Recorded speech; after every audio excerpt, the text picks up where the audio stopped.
The galaxy had known peace for 10,000 years, but it was not real peace. It was silence born from fear and separation. Species lived on their own worlds and never trusted each other. The great powers kept everyone apart because divided species were easy to control. Then humanity arrived. Admiral Park Do-han stood on the bridge of his warship, the Resolute. He watched through the window as two alien fleets faced each other in the darkness of space. The Valorians were beings made of living crystal and light. They had been fighting the Morthic Collective for 300 years. No one had ever made them stop. Lieutenant Kim Yuna looked up from her station. Her voice was calm, but her eyes showed worry. They are charging weapons again. Sir Do-yoon did not move open a channel to both flagships at the same time. His communications officer, Ensign Lee Ji-won, paused. Sir, that breaks every rule of I know what it breaks. Do it anyway. The message went out to both enemy ships within minutes. Do-yoon found himself talking to both alien commanders at once. Everyone said this was impossible. The Valorians and Morthic had not spoken directly in generations. They only spoke through weapons, but Do-yoon did not threaten them. He did not offer money or power. He simply listened. He heard about wars that started before anyone could remember. He heard about children lost and worlds burned. He heard the exhaustion hiding beneath all the anger. 12 hours later, something miraculous happened. The Valorian High Luminary and the Morthic Overmind signed a peace agreement aboard a human ship. News traveled fast across the stars. Too fast. Back on Earth, Secretary General Choi Yoon-ji received messages of congratulations from 100 worlds. But she also received warnings from powerful species who did not sound happy. In her office, she met with Dr. Baek Min-seo, who led the new Department of Alien Relations. They are afraid of us, Min-seo said, sliding a tablet across the desk. Reports from spies in 3 different sectors all said the same thing. Not afraid of our guns or our ships. They are afraid of what we just did. Unji studied the reports because we made 2 enemies become friends, because we made it look easy. Min-seo leaned forward. The Galactic Council has spent thousands of years keeping everyone separate for a reason. Divided species do not form alliances. They do not challenge the old powers, and now there is a new species that builds bridges instead of walls. The first human embassy opened on a space station called Threshold Prime. 6 months later, Ambassador Shin Hyung became the face of humanity to the stars. She had been a doctor before she learned to understand alien minds. She was patient and warm, and had a gift for finding common ground between beings who seemed to have nothing in common. Within a year, she had helped create 17 peace agreements and 4 trade deals. She even arranged for a Valorian and a Morthic to share a meal together. This had never happened in all of history. The Galactic Council watched with growing fear. In the dark chambers where the council met in secret, the oldest members gathered. There were 12 of them, representing the species who had ruled the galaxy since before humans learned to make fire. The humans must be stopped, said First Speaker Koroth. His voice echoed through the chamber. Their influence spreads like a sickness. They have broken no laws, said Delegate Zenith, though her glowing form flickered with doubt. They do not need to break laws. They are breaking the system. The separation rules exist for a reason. When species unite, they become dangerous and unpredictable. The argument went on for hours, but the ending was never in question. Humanity had done something unforgivable. They had shown the isolated species of the galaxy that friendship was possible, that trust across the void was not just a dream. For the Council, this was a threat to everything they had built.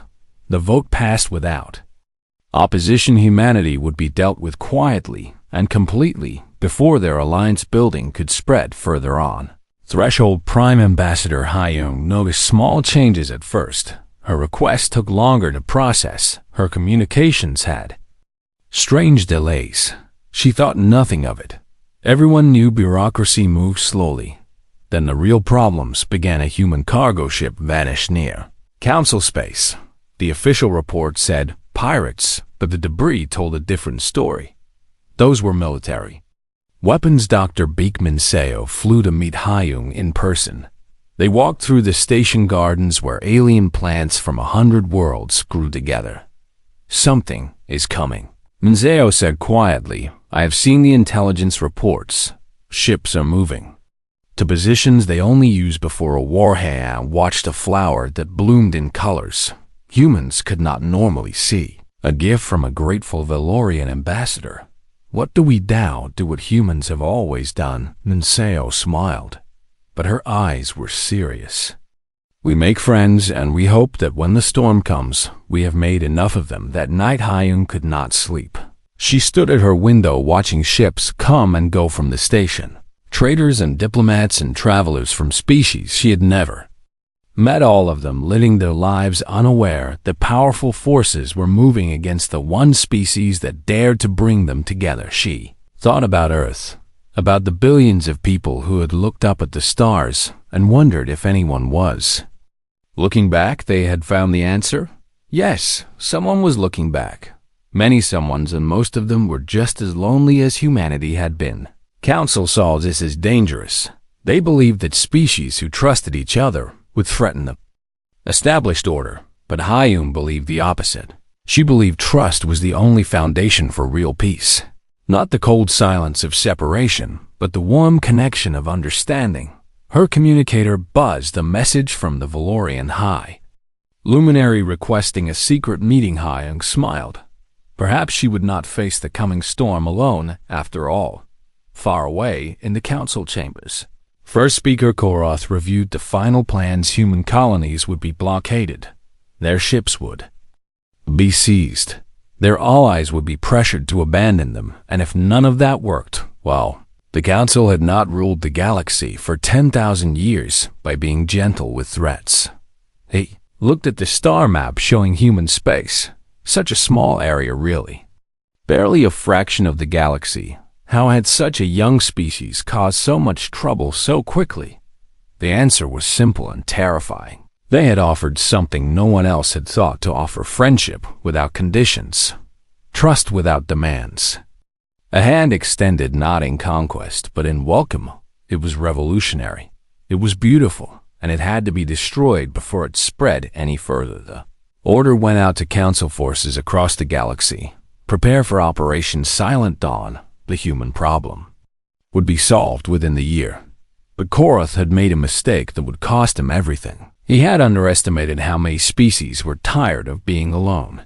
He had forgotten that hope once kindled is very hard to extinguish, and he had completely failed to understand what humans were capable of when someone threatened their friends.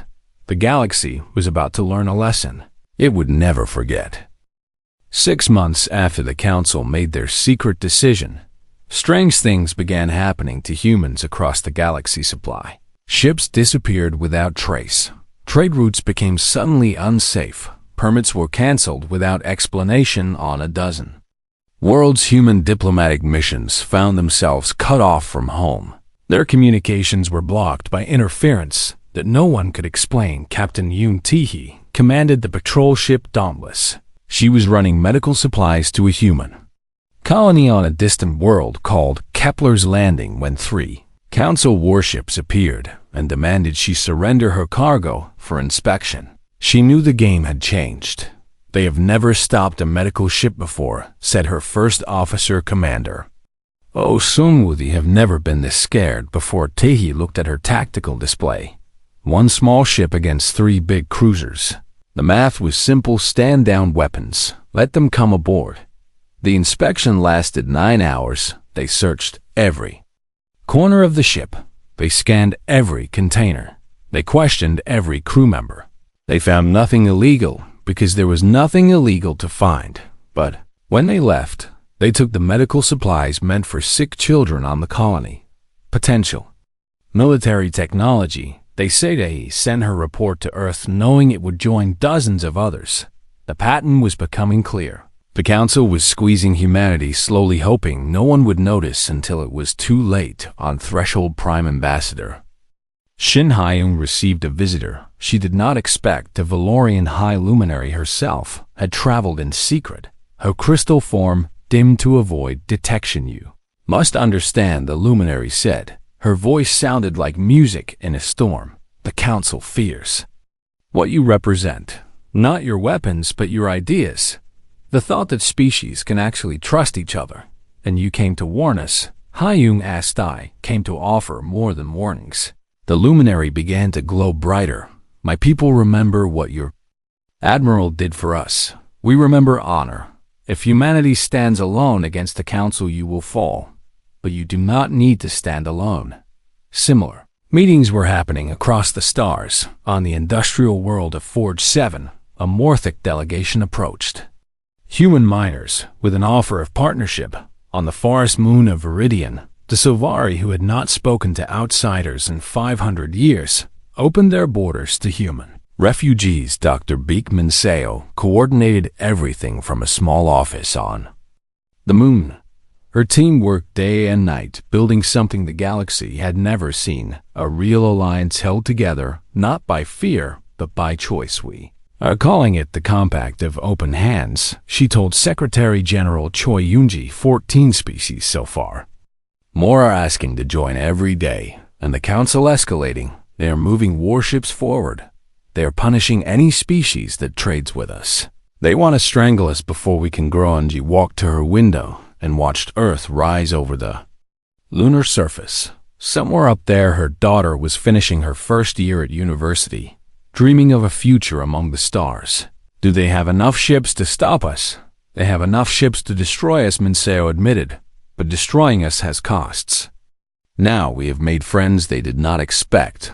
Every attack on humanity now threatens their relationships across the galaxies. We turned ourselves into something they cannot easily remove. We turned ourselves into a family. The council never understood that this is what makes us dangerous. The Compact held its first official meeting on the human colony world of New Bizen. Representatives from 18 species gathered in the open air under an alien sky. This was a deliberate choice, rejecting the busted, closed dark chambers where council politics happened. Admiral Park Do-hyun, now commander of the new coalition defense force, watched from a distance as Ambassador Hyung spoke to the assembly. We did not come to the stars to conquer, she said. We came because we were lonely. We looked up at the night sky and wondered who else was out there. Now we know. And we have learned that the galaxy is not as cold as we feared. There is kindness here. There is honor. There is friendship. The council calls this dangerous, she continued. They believe species who trust each other become threats to order. We believe the opposite. We believe trust is the only foundation for real order, not the fake peace of isolation, but the true peace of understanding. The applause came from dozens of different species, translated across 100 frequencies. Sounded like hope-given voice, but in the shadows at the edge of the gathering, watchers recorded everything within hours. Their reports would reach the council within days. A terrible decision would be made in the council chambers. First speaker Koroth read the reports with growing rage. 18 species. 22 species. The number kept climbing. This is a disease. We must cut it out before it spreads. Further delegate Zenith spoke carefully. We could still negotiate. The humans have shown they prefer talking to fighting. Talking is what got us here. Koroth slammed his hand on the table. Every conversation they have makes them stronger. Every friendship they build weakens us. No more talking. It is time for action. Council voted to send a message that could not be ignored. They would attack multiple targets at once: human colonies, coalition shipyards, diplomatic stations. All would be hit in a single coordinated strike. Some council members hesitated. This was not police action. This was war. First speaker Koroth silenced their doubts. This is survival, he said. If we allow this alliance to grow, it will eventually challenge us directly. Better to pay the price now than face a greater cost later. The orders went out to council fleets across the galaxy. Prepare for immediate action. The coalition must be broken before it becomes unbreakable. On Luna-based Dr. Manseo received warning from a spy inside the council. She gathered her exhausted team for what might be their last meeting. They are coming, she said, not to defeat us, to destroy us completely. Everyone who chose to stand with humanity, everyone who joined the compact, they want to erase us all. The room fell silent. Then a young analyst named No Jian raised her hand. Have they looked at the map lately? She brought up a display showing the current situation. 6 months ago, humanity stood alone. Now fully 1/3 of known. Space was colored in coalition blue. They are not fighting humans anymore, Jian said. They are fighting the idea that humans proved was possible, and you cannot destroy an ID. Manseo looked at the map for a long moment. No, she said finally, you cannot. But they are certainly going to try. Across the galaxy, coalition ships began moving to defensive positions. Civilians were evacuated from exposed colonies. Warning messages flew between allies who had learned to trust each other. The storm was coming. Everyone could feel it. But for the first time in galactic history, the species facing that storm were not facing it alone. They had each other, and that made all the difference. The attack came without warning, at exactly the same moment across 12 different locations. Council battle fleets appeared from faster than light travel. Human colonies and coalition shipyards and diplomatic stations all came under fire in a coordinated strike designed to end the compact in a single night. On New Bizen, civilians ran screaming through the streets as bombs fell from the sky. The night turned orange with fire. Lieutenant Commander Kan Haijin led the planetary defense team.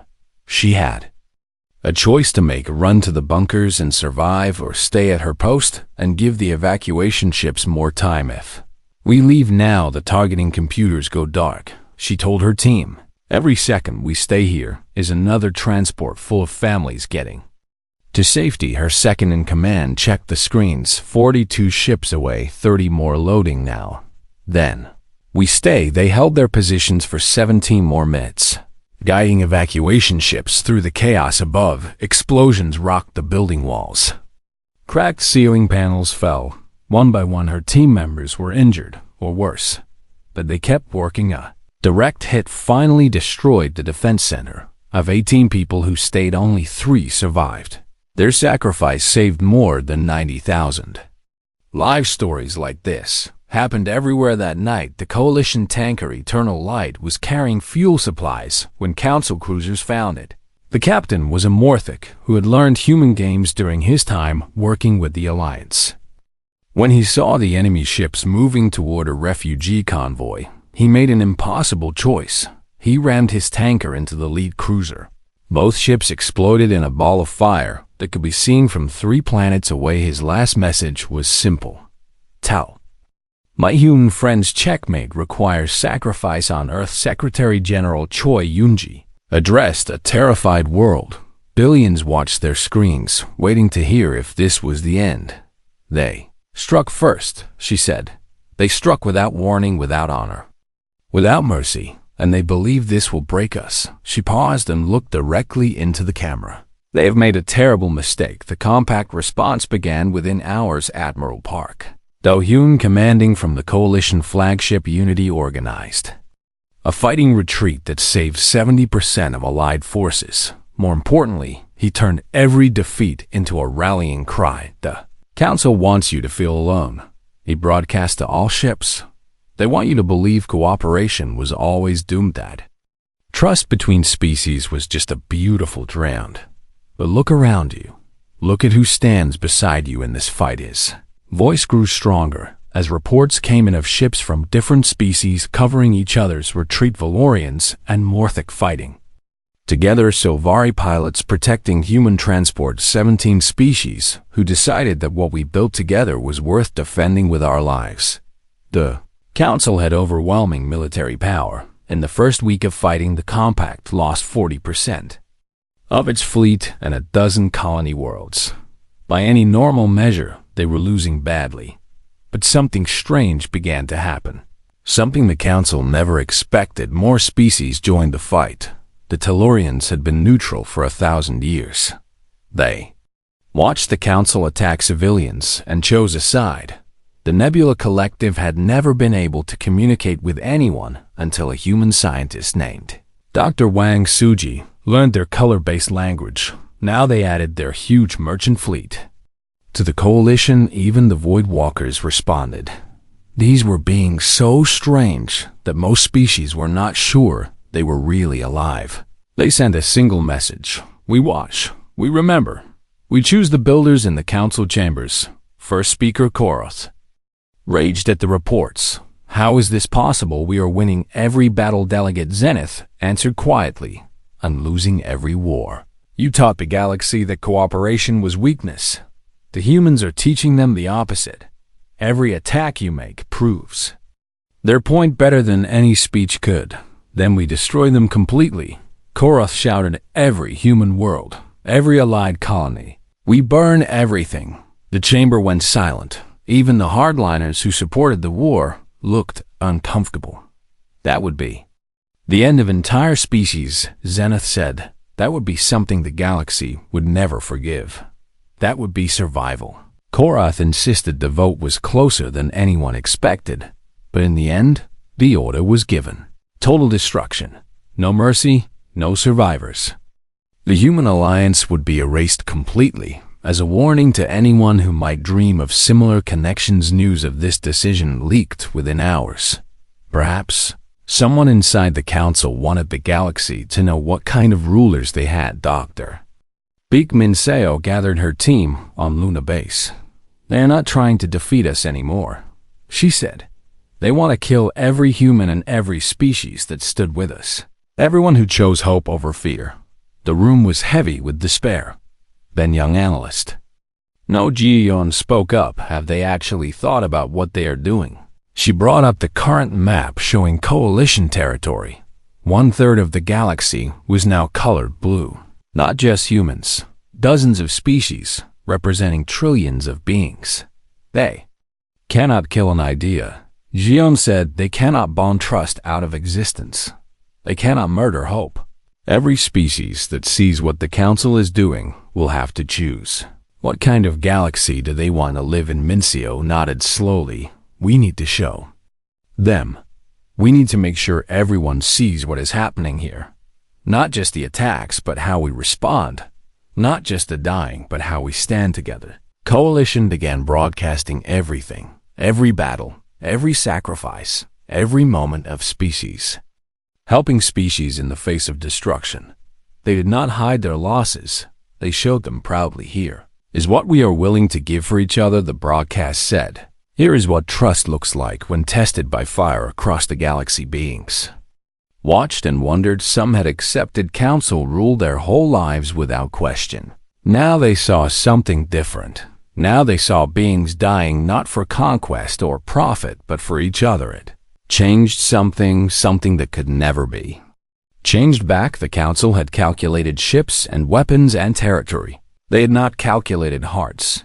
They had not understood that watching a Valorian sacrifice herself for a human transport would matter to a young trader on a distant world. They had not predicted that stories of the dauntless crew standing together would inspire beings who had never met a human. War continued. The death toll climbed. The coalition kept losing battles, but with every loss they won something more important. They won witnesses. They won believers. They won allies who had not yet found the courage to act. Slowly the impossible began to seem possible. The galaxy was waking up. The Battle of Horizon's Edge lasted 3 days. It should have ended in 3 hours. The Council had gathered the largest fleet in galactic history. Over 10,000 warships from a dozen species, united only by their fear of what the compact represented. Against them stood barely 2,000 coalition vessels, a collection of human warships and Valorian cruisers and Morthic fighters, and ships from a dozen other species that had never worked together before. Admiral Park Do-yoon knew the numbers. He also knew they did not matter. This battle is not about winning, he told his captains during the final meeting before combat. It is about showing the galaxy what we are willing to sacrifice for each other. the coalition fleet arranged itself in a formation no military school had ever taught. Ships from different species grouped together, each positioned to protect the others. It was a formation that should not work. There was no historical example of such tactics ever succeeding, but no one had ever seen species trust each other this much. The Council fleet attacked with overwhelming power. They expected the strange coalition to fall apart at first contact. Different species with different technologies and different languages fighting together. How could such a thing survive real battle instead?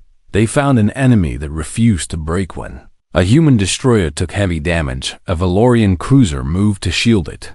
When the Valorian ship lost engine power, a Morthic carrier pulled it to safety. The coalition bent and retreated and took terrible losses, but it never shattered. Captain Yoon Tae-hee, commanding the battle-damaged Dauntless, led a squadron of mixed ships against a Council dreadnought 3 times their combined size.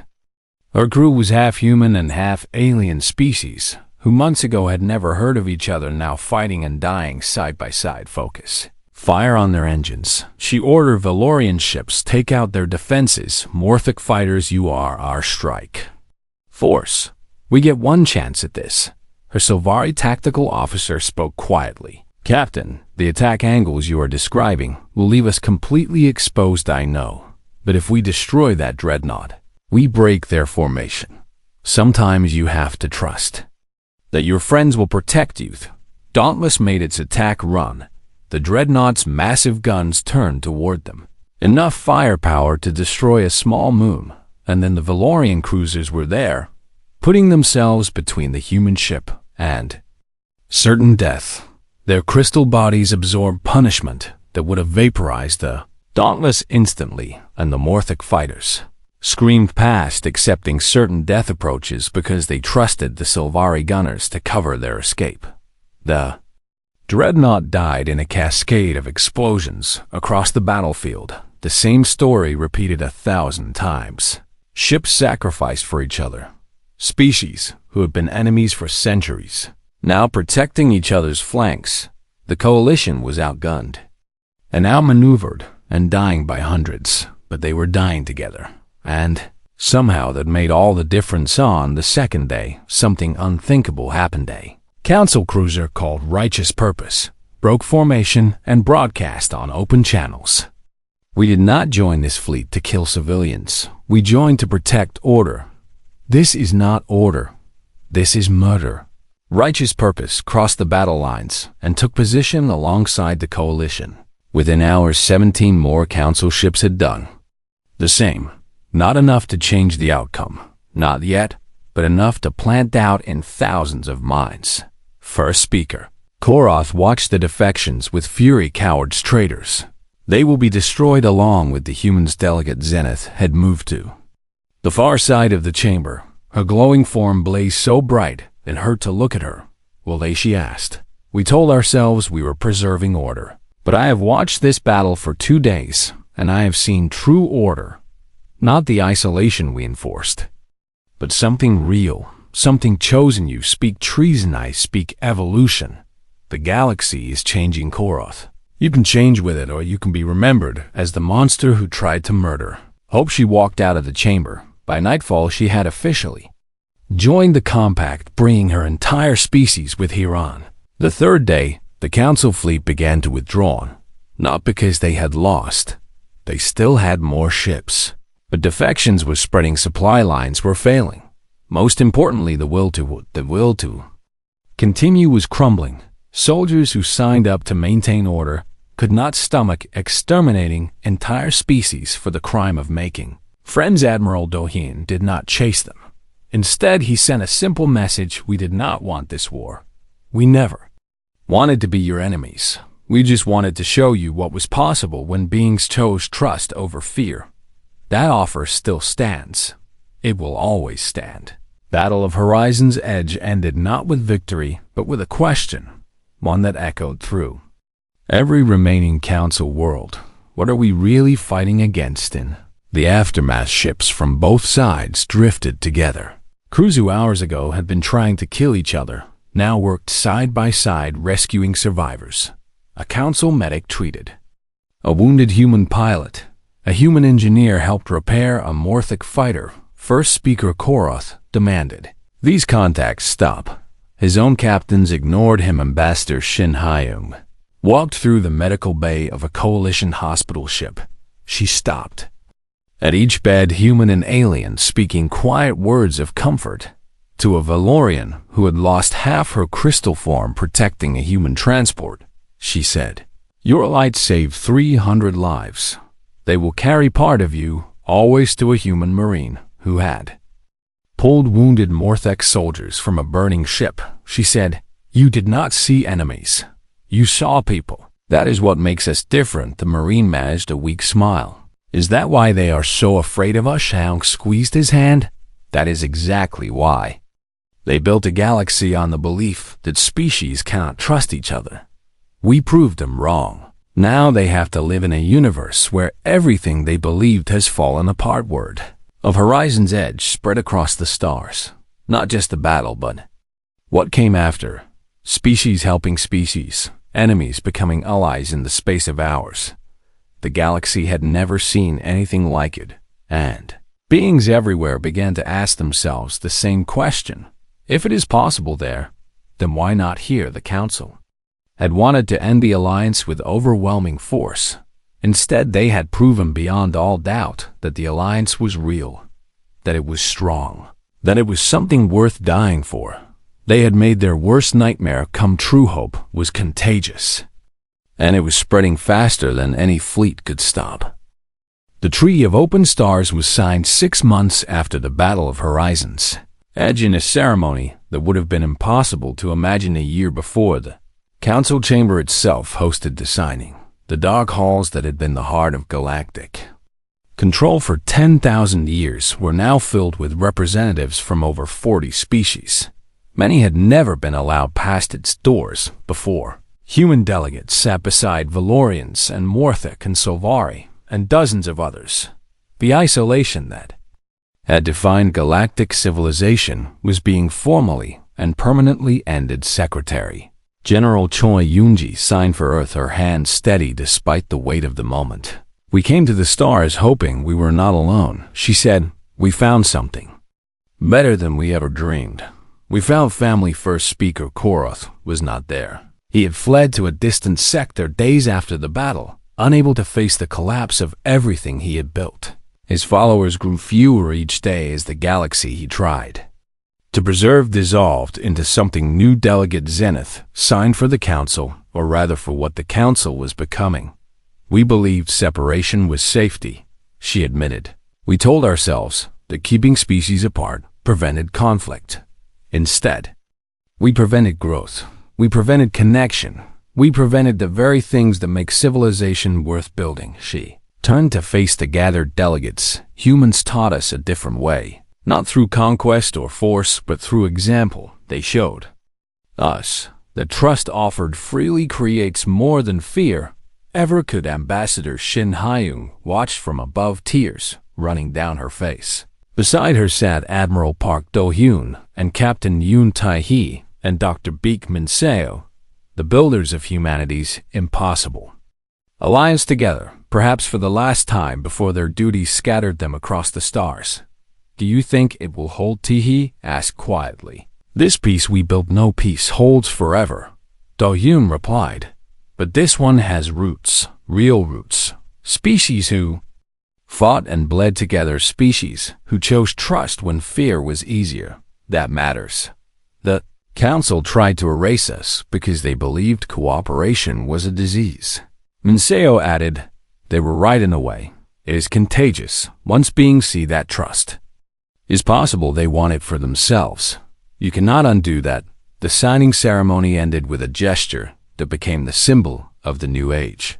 A human child, daughter of a diplomat, barely 7 years old, walked to the center carrying a small flowering plant from Earth. A Valorian child, glowing with soft light, met her there holding a crystal that contained light from their homeworld's twin suns together.